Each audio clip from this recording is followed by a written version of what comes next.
Hello student, स्वागत है आप सभी का आज की एक और नई वीडियो में।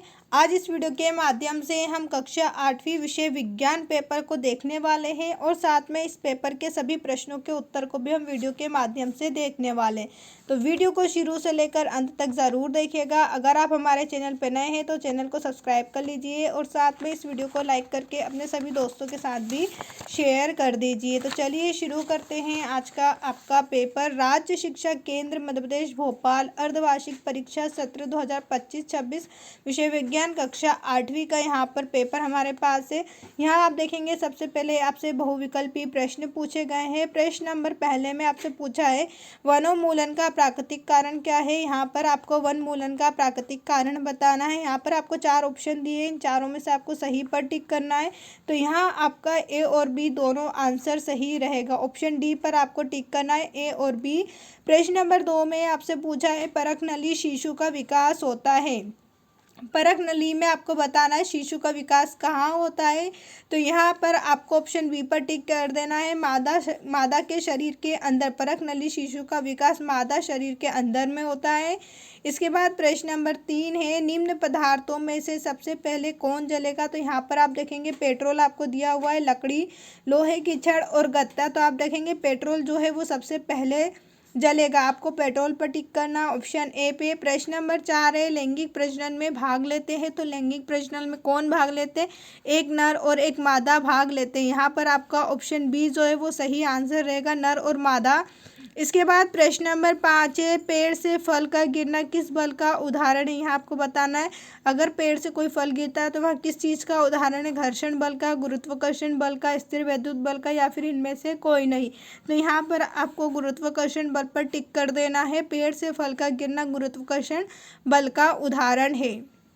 इसके बाद हम बात करें रिक्त स्थान पर। तो यहाँ पर आपसे प्रश्न नंबर 6 से लेकर प्रश्न नंबर 10 तक आपसे रिक्त स्थान पूछे हैं। तो इन सभी रिक्त स्थानों का आइए हम आंसर देख लेते हैं। प्रश्न नंबर 6 में रिक्त स्थान में आपसे पूछा गया था द्विखंडन द्वारा जनन होता है। तो यहाँ आपको लिखना है रिक्त स्थान में अमीबा, मैंने पीछे लिख रखा है लेकिन आपको यहाँ रिक्त स्थान में लिखना है अमीबा। द्विखंडन द्वारा जनन अमीबा में होता है। प्रश्न नंबर 7 है डेंगू के वायरस का वाहक मच्छर मादा एडिस मच्छर है। प्रश्न नंबर 8 में आपको बताना है बाह्य निषेचन में होता है। तो जो बाह्य निषेचन है वो मेंढक में होता है। प्रश्न नंबर 9 है हरे पत्तेदार सब्जियां गुड़ आदि खाद्य पदार्थ हैं। तो हरे पत्तेदार सब्जी और गुड़ जो है ये लौह प्रचुर खाद्य पदार्थ में आते हैं। इसके बाद प्रश्न नंबर 10 है वायु द्वारा लगाए गए दाब को दाब कहते हैं। तो वायु द्वारा जो दाब लगता है उसे हम वायुमंडलीय दाब कहते हैं। इसके बाद हम बात करें अपने प्रश्न उत्तर पर। तो आप देखेंगे यहाँ पर आपसे अति लघु उत्तरीय प्रश्न उत्तर पूछे गए हैं जो 2 नंबर में यहाँ पर आपसे पूछे जाने वाले हैं। प्रश्न नंबर 11 आपसे पूछा है दैनिक जीवन में सूक्ष्म जीवों का उपयोग कहाँ कहाँ किया जाता है। और प्रश्न नंबर 12 है सीएनजी तथा एलपीजी का पूरा नाम लिखिए। यहाँ पर आपको दोनों प्रश्नों के उत्तर मैं बता देती हूँ। जब तक अगर आपने हमारे चैनल को सब्सक्राइब नहीं किया है तो चैनल को सब्सक्राइब कर लीजिए और साथ में इस वीडियो को लाइक करके अपने सभी दोस्तों के साथ भी शेयर कर दीजिए। आप यहाँ पर देखेंगे प्रश्न नंबर 11 का उत्तर आपको दिया हुआ है दैनिक जीवन में सूक्ष्म जीवों का उपयोग हम कहाँ करते हैं। तो दैनिक जीवन में हम सूक्ष्म जीवों का उपयोग जो है महत्वपूर्ण कारणों में किया जाता है, विशेषकर खाद्य उत्पादन, दवा निर्माण और पर्यावरण की सफाई में भी किया जाता है। इसके बाद सीएनजी का यहाँ पर आप पूरा नाम देख लीजिए। सीएनजी तथा एलपीजी का पूरा नाम मैंने यहाँ पर इंग्लिश और हिंदी दोनों में लिख रखा है। अब इसके बाद हम बात करें अपने अगले प्रश्न की ओर। तो आप देखेंगे यहाँ पर आपसे प्रश्न नंबर 13 में आपसे पूछा गया हैगा। प्रश्न नंबर 13 है मनुष्य में गुणसूत्रों की संख्या कितनी होती है। और प्रश्न नंबर 14 है अपने बहुत अधिक व्यावसायिक महत्व के कारण हम किसे काला सोना कहते हैं। प्रश्न नंबर 15 है कोयले के प्रक्रम द्वारा 3 उपयोगी उत्पाद के नाम बताइए। प्रश्न नंबर 16 किन्हीं 2 राष्ट्रीय उद्यानों के नाम लिखिए। तो यहाँ पर हम सभी प्रश्नों के उत्तर देखेंगे। प्रश्न नंबर 13 में आपसे पूछा था मनुष्य में गुणसूत्रों की संख्या। तो आप लिखेंगे लगभग कोशिका में 46 गुणसूत्र होते हैं जिन्हें 23 जोड़ों के रूप में व्यवस्थित किया जाता है। प्रश्न नंबर 14 में आपसे पूछा था काला सोना किसे कहते हैं। तो पेट्रोल को हम काला सोना कहते हैं। प्रश्न नंबर 15 में आपसे पूछा था कोयले के प्रक्रम के 3 उपयोग बताने हैं आपको। तो यहाँ पर कोक, कोलतार और कॉल हमने लिखा हुआ है। प्रश्न नंबर 16 में आपसे राष्ट्रीय उद्यान के नाम पूछे हैं। तो यहाँ पर हमने लिखा है जिम कॉर्बेट राष्ट्रीय उद्यान और काजीरंगा राष्ट्रीय उद्यान। इसके बाद आपको प्रश्न यहाँ पर दिए हुए हैं। प्रश्न नंबर है लघु उत्तरीय प्रश्न, यहाँ पर आपसे 3 नंबर वाले प्रश्न पूछे जाएंगे। प्रश्न नंबर 17 है जनन क्या होता है, जंतु में जनन की विधियाँ कौन कौन सी है। और प्रश्न नंबर 18 है घर्षण को प्रभावित करने वाले कारक कौन कौन से हैं। प्रश्न नंबर 19 है आवृत्ति किसे कहते हैं, इसकी इकाइयाँ क्या है। और प्रश्न नंबर 20 है वायुमंडल दाब किसे कहते हैं, समझाइए। तो यहाँ पर हम इन चारों प्रश्नों के उत्तर देख लेते हैं। प्रश्न नंबर 17 का उत्तर यहाँ पर आपके सामने है, जनन क्या होते हैं, जंतु में जनन की विधियाँ कौन सी है। तो यहाँ पर इसका उत्तर लिखा हुआ है। आप चाहें तो इन सभी उत्तरों के स्क्रीनशॉट ले सकते हैं या फिर अपनी कॉपी में भी लिख सकते हैं। प्रश्न नंबर 18 में आपसे पूछा है घर्षण को प्रभावित करने वाले कारक कौन से हैं। तो यहाँ पर आप लिखेंगे खुरदुरापन, चिकनापन और उन पर पड़ने वाले बल। प्रश्न नंबर 19 में आपसे आवृत्ति किसे कहते हैं, इसकी इकाई क्या है। तो यहाँ पर आपको लिखना है मध्य का कोई भी कण 1 सेकंड में जितने कंपन करते हैं उसे उस कण की आवृत्ति कहते हैं। इसका मात्रक प्रति सेकंड या हर्ट्ज है। प्रश्न नंबर 20 में आपसे वायुमंडल दाब किसे कहते हैं, समझाइए पूछा था। तो यहाँ पर हमने वायुमंडल के बारे में लिखा हुआ है।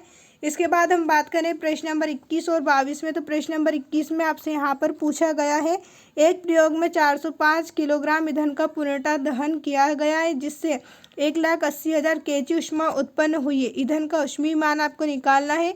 और प्रश्न नंबर 22 में निम्न में से जरायु जंतु और अंडप्रजक जंतु को विभाजित करना है। तो आप यहाँ पर प्रश्न नंबर 21 और 22 दोनों का उत्तर देख लीजिए।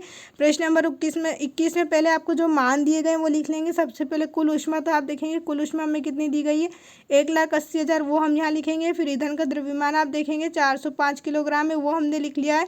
सूत्र में मान रखेंगे हम पहले 1,80,000 रखेंगे। उसके बाद बटे में आपको लिखना है 4,500, भाग लगा देना है। तो यहाँ आपका मान आ जाएगा 444.44 kg है। अब इसके बाद हम बात करें अपने प्रश्न नंबर 22 में। तो आप देखेंगे निम्न में से जरायु जंतु और अंडप्रजक जंतु को विभाजित कीजिए। मानव, मुर्गी, सांप, बिल्ली, इस प्रकार से आपको सभी के नाम दिए हैं। तो यहाँ जरायु जंतु वे होते हैं जो सीधे बच्चों को जन्म देते हैं, जैसे मानव, बिल्ली, हाथी, कुत्ता, घोड़ा। और अंडप्रजक जंतु वे जंतु होते हैं जो अंडे देते हैं, बाद में उनसे बच्चे निकलते हैं।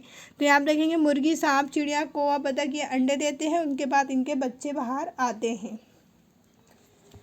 इसके बाद यहाँ पर हम देखें आगे प्रश्न। तो आप देखेंगे यहाँ पर आपसे दीर्घोत्तरीय प्रश्न पूछे गए हैं 5 नंबर वाले। प्रश्न नंबर 23 से श्रव्य तथा अश्रव्य ध्वनियों में अंतर लिखना है। और प्रश्न नंबर 24 में गेहूं की फसल उगाने के इन प्रक्रमों को सही क्रम में आपको जमाना है। यहाँ पर आपको प्रक्रम दिए गए हैं, इन्हें आपको सही क्रम में जमाना है। तो प्रश्न नंबर 23 और 24 का भी आप यहाँ पर उत्तर देख लीजिए, श्रव्य तथा अश्रव्य ध्वनियों में अंतर। इसके बाद यहाँ पर प्रश्न नंबर 24 में आपको गेहूं फसल उगाने के 3 प्रक्रम पूछे थे, प्रक्रम के बारे में पूछा है। प्रश्न नंबर 25 यहाँ पर आपसे पूछा है पहाड़ों पर वायुदाब कम क्यों होता है, कारण सहित लिखिए। प्रश्न नंबर 26 है मोमबत्ती की ज्वाला के विभिन्न क्षेत्रों को नामांकित करते हुए चित्र द्वारा प्रदर्शित कीजिए। तो यहाँ पर हम इनके चित्र भी देख लेते हैं। उम्मीद है दोस्तों आपको हमारी ये वीडियो पसंद आई होगी। अगर अभी भी आपको कोई डाउट है तो आप मुझे कमेंट करके बता सकते हैं। साथ में अगर आप इस पेपर की PDF चाहते हैं तो हमारे टेलीग्राम चैनल को ज्वाइन कर लीजिए, जहां पर आपको इस पेपर की PDF मिलेगी उत्तर सहित। वीडियो देखने के लिए आप सभी का धन्यवाद।